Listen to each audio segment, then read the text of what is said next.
It's the Honky Tonk Happy Hour. We're hanging out with Matt Harlan. And for the sake of the song, the movie about Anderson Fair, you're in this. What's your involvement? How did that come about? What was that experience like? I guess you could probably say that was right around the most recent time that I tried, I just decided that I wanted to do music as the third time as a career. The real time. The real time. You know? I had just come off of working a job at a college, making entirely too much money for a 23-year-old, you know. Right. Didn't really, and I wasn't happy still, you know. And so I'd recently quit, I think, at the time, because I had to quit my job to actually get in at Anderson Fair. I had to be at the right place at the right time, apparently. Okay. And like the day after I quit, I went, and this guy Ken Gaines said, "Hey, we want to bring you over to Anderson Fair." And I knew somebody else who was working on the movie, you know, trying to finish up. They were wrapping. They still needed to get Lucinda Williams and some other interviews done. Right. So they weren't done yet, but they thought they were pretty much finished up. Mm-hmm. And they started thinking about this idea of, well, we don't really have anybody new yet. You know, it's all these people that came through and what they did and where they are and all that stuff. But you know, the place is still there. You know, and so my friend brought one of the guys out to see a show that I was playing at a coffee shop that's now defunct here in town, Mojo Rising, I think it was, or something like that.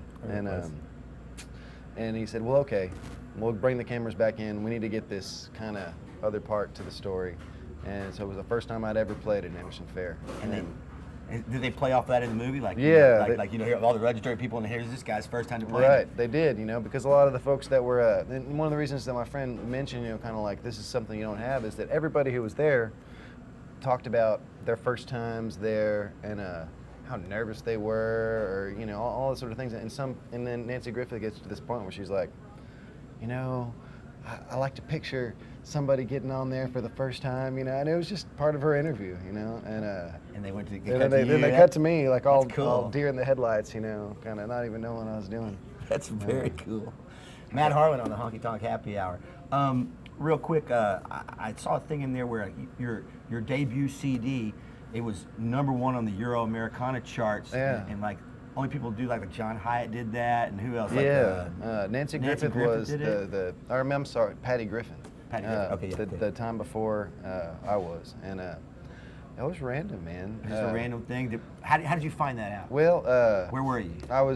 When I found out, I was out checking email, you know. Yeah, sitting at your computer checking email. Yeah, and sock, feet, and underwear. Right, exactly. And I had been sending up some CDs and stuff over there. Somebody had gotten a hold of it for some way or another. Oh yeah, a guy in the UK I had met at a Wildflower, which is they have a song contest as part of this festival they have outside of Dallas in Richardson. Okay.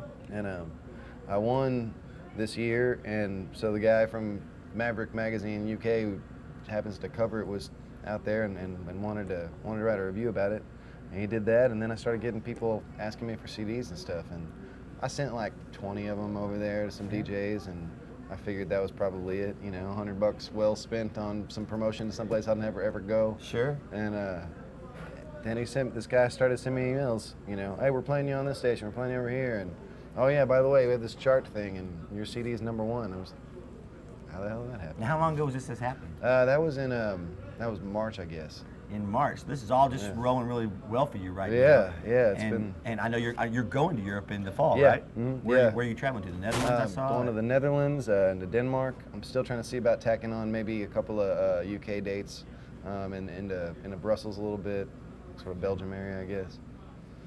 But you know, hopefully it'll be my first time to kind of do that over there. That European run. Yeah, sure. Yeah, so I'm looking to see all familiar names from Texas, Scratched in the Wood, and you know, all the different places. It's real, man. I played a place in Spain once. And you walk in, it's like outside, it's all Spanish and everything, but you go inside, and it was like you were in Broken Spoke and Austin or something. It's like stickers on the board were like, you know, Willie Nelson stickers and everything. And it's just like they got a big country scene in Europe. That's so cool. Yeah, I was really shocked. And everybody knows each other too, which is kind of cool. So I mean, it's almost like you go to this foreign country, but all of a sudden you're still in some other small town, you know. It's the Honky Tonk Happy Hour, and it's a show dedicated to putting out cool videos and information about new artists like Matt Harlan.